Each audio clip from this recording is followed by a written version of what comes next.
Έξαμε έτσι σήμερα να έχουμε μια διάθεση ποιητική και να φιλοξενήσουμε στην εκπομπή μας τον κύριο Γιάννη Τερζίδη, τον οποίο έχω τη χαρά να έχω ξανά συνομιλήσει σε εκπομπή με προηγούμενη έκδοσή του. Όμως πιο επίκαιρο από ποτέ θα έλεγα πως είναι το βιβλίο που κυκλοφορεί, η ποιητική του συλλογή, με τίτλο «Ανεμοπορία». Κύριε Γιάννη Τερζίδη, καλημέρα σας. Σας ευχαριστούμε που είστε σήμερα μαζί μας. Καλημέρα σας και σας ευχαριστώ για το τηλεφώνημα. Καλοτάξιδη ανεμοπορία, κύριε Τερζίδη. Να είστε καλά, να είστε καλά. Η οποία περιέχει συλλογή ποιημάτων με θέμα... Ναι. Είναι πολλαπλά το θέματα τα οποία αναφέρουμε. Δεν είναι ένα θέμα. Υπάρχει έτσι κάποιο ύφος που κυριαρχεί στα ποίηματα και επικρατεί σε σχέση με κάποια άλλα? Ένα θέμα δηλαδή που σας κέντρισε περισσότερο το ενδιαφέρον?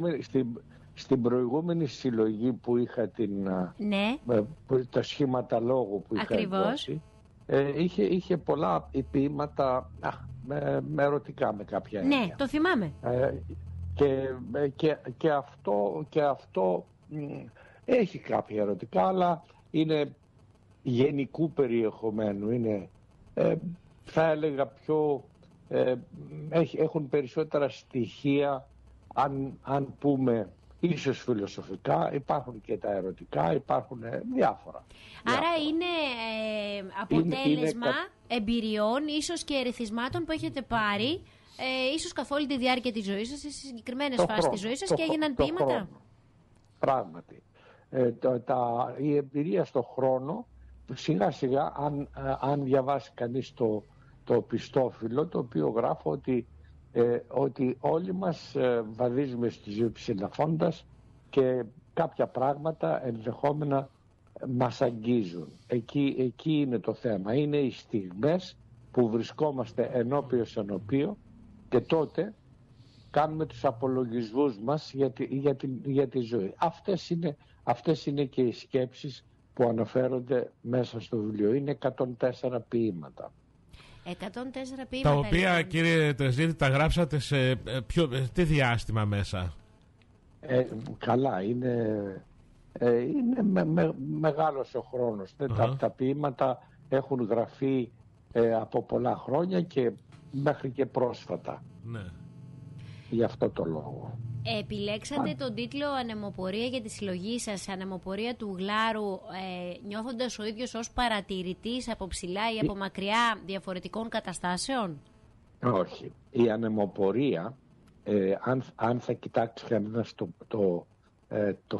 το εξώφυλλο, ναι, έχει έναν γλάρο με ανοιχτά φτερά. Ναι. Αυτό το πέταγμα ονομάζεται ανεμοπορία. Ναι. Δηλαδή, όταν το πουλί έχει ανοιχτά τα φτερά και κάνει χρήση του ανέμου. Και δεν χτυπάει τα φτερά, δηλαδή, που είναι... Ναι, είναι δύο φορές ο ίδιος τίτλος. Μία με γράμματα, ανεμοπορία, και μία με την εικόνα. Ναι. Ανεμοπορία είναι και η εικόνα του γλάρου. Είναι δηλαδή ένα τρίκ τρόπον κοινά. Το οποίο ουσιαστικά θέλει να προσελκύσει με αυτόν τον τρόπο τον αναγνώστη, να νιώσει και αυτός χαλαρά και να ταξιδέψει μέσα από τους στίχους των ποίηματων σας. Είναι καλοκαιρινό το εξώφυλλο. Ναι, είναι τελείως. Καλοκαιρινό. Εσείς, ναι. Πού μπορούμε να βρούμε τη συλλογή? Κοίταξε, δεν την έχω κυκλοφορήσει σε μαγαζιά. Τη χαρίζω, και αν κάποιος ακροατής σας θελήσει να τη χαρίσουμε, θα το κάνω, γιατί δεν είναι οικονομικός ο λόγος που τα έχω εκδώσει. Απλώς τα έχω εκδώσει γιατί θέλω να μείνουν. Πολύ ευγενικό, κύριε Τερζίδη. Από τώρα κάνω εγώ αίτηση προκειμένου να έχω ένα βιβλίο σας με την υπογραφή σας, με τα ποίηματά σας. Βεβαίως θα σας το ευχαρίστως. Θα μου πείτε πού να σας το φέρω, θα σας στείλω ένα μήνυμα να μου πείτε πού θα μπορέσω να σας το φέρω. Εντάξει, κύριε Τερζίδη. Εσείς, μεγάλη χαρά μου. Εσείς, κύριε Τερζίδη, προσωπικά ποια ποίηση σας αρέσει, ή κάποιοι αγαπημένοι συγγραφείς σας? Κοιτάξτε, εγώ δεν είμαι από τους ανθρώπους που διαβάζω ιδιαίτερα ποίηση. Έχω διαβάσει σποραδικά, και ο λόγος είναι γιατί δεν θέλω να αλλάξει το προσωπικό μου στυλ, διαβάζοντας ασυναίσθητα περνά σε ένα στυλ και στο δικό σου. Ναι. Εγώ όμως θέλω να έχω τον προσωπικό μου τρόπο έκφρασης, με αυτή την έννοια. Ναι. Και δεν μπορώ να πω ότι είμαι ειδικός ή κριτής της ποίησης. Μου αρέσουν κάποια ποίηματα που διαβάζω, αλλά φυσικά και δεν μου αρέσουν. Έτσι είμαστε όλοι όταν διαβάζουμε. Νιώθετε πως την ποίηση την κρατάμε ακόμα ζωντανή εμείς οι Έλληνες, την αγαπάμε? Κοίταξε, η ποίηση έχει ένα πλεονέκτημα. Έχει πυκνό λόγο και επιπλέον είναι μικρό. Μπορείς να διαβάσεις ένα ποίημα. Δεν είναι όπως το μυθιστόρημα. Το μυθιστόρημα που είχα γράψει ουσιαστικά είναι μυθιστορηματική βιογραφία. Το Πέτρος και Θέρμα είχε 430 σελίδες. Σήμερα ο κόσμος δεν διαβάζει και εμείς οι άντρες ιδιαίτερα δεν διαβάζουμε. Ναι. Οι γυναίκες διαβάζουν περισσότερο και χρειάζεται πολύς χρόνος και έχουμε μάθει μέσα στο διαδίκτυο να διαβάζουμε μισή σελίδα, λιγάκι, άμα είναι παραπάνω το ξεπετάμε και το αφήνουμε. Ενώ σε ένα ποίημα το οποίο είναι μια σελίδα μπορούμε κάλλιστα να το διαβάσουμε και φυσικά έχουμε την προσωπική μας σφραγίδα όταν διαβάζουμε. Δεν είναι αυτό που γράφει ο ποιητής, είναι αυτό που καταλαβαίνουμε εμείς. Πολύ ωραίο αυτό που είπατε. Ναι, ο λόγος είναι ελεύθερος. Από τη στιγμή που θα φύγει παίρνει τις δικές του έννοιες ανάλογα με τον αναγνώστη.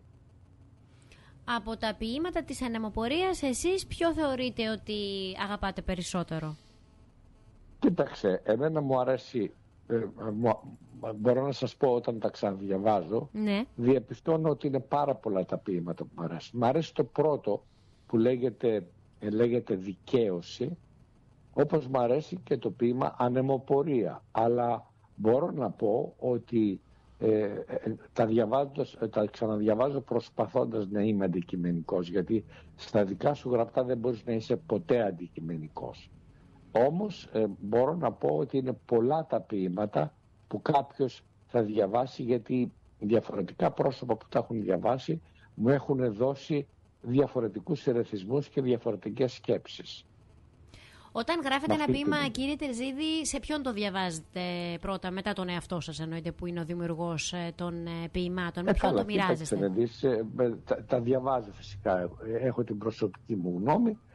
Υπάρχουν κάποιοι φίλοι με τους οποίους μπορεί κάποια στιγμή να διαβάσουμε και να μου πούνε τη γνώμη τους, και η δική μου άποψη ισχύει, γιατί τα γράφω με τη σκέψη μου, με αυτό που θέλω. Ορισμένα πράγματα μπορεί να το δω, ίσως κάποια γλωσσικά μπορεί κάποια στιγμή, αλλά δεν μπορώ να πω ότι ξέρεις, επηρεάζουμε από κάποιον άλλον. Είναι η προσωπική μου εργασία. Και να πούμε ότι μετά την ανεμοπορία είστε ήδη σε μια διεργασία προετοιμασίας ενός καινούριου βιβλίου? Πάντα. Το γράψιμο είναι ένα είδος εθισμού και είναι και ένα είδος ψυχοθεραπείας. Ένας που ξεκινάει να γράφει πάντα γράφει. Αν θα τα δημοσιεύσει είναι ένα δεύτερο θέμα, αλλά ότι γράφει είναι μια διέξοδος και μια ψυχοθεραπεία. Έτσι την καταλαβαίνω εγώ. Και είναι πολύ ωραίο να κρατήσουμε αυτό που είπατε, ότι εσείς το γράφετε, αλλά σημασία έχει να μπορέσει ο αναγνώστης να ερμηνεύσει ο ίδιος το μήνυμα που θα του περάσουν οι δικοί σας στίχοι ή το αντίστοιχο κείμενο και να το κάνει δικό του εν τέλει. Έτσι είναι, προβάλλει το δικό του ψυχισμό. Ό,τι διαβάζουμε ως ποίημα είναι ο δικός μας ψυχισμός. Κύριε Τερζίδη, να έχετε ένα πολύ ωραίο δημιουργικό καλοκαίρι. Ευχαριστούμε πάρα πολύ. Να είναι καλό ταξίδι η ανεμοπορία. Εγώ σας ευχαριστώ. Να είστε καλά, να έχετε υγεία και επιτυχία σε αυτό που κάνετε. Σας ευχαριστώ πάρα πολύ.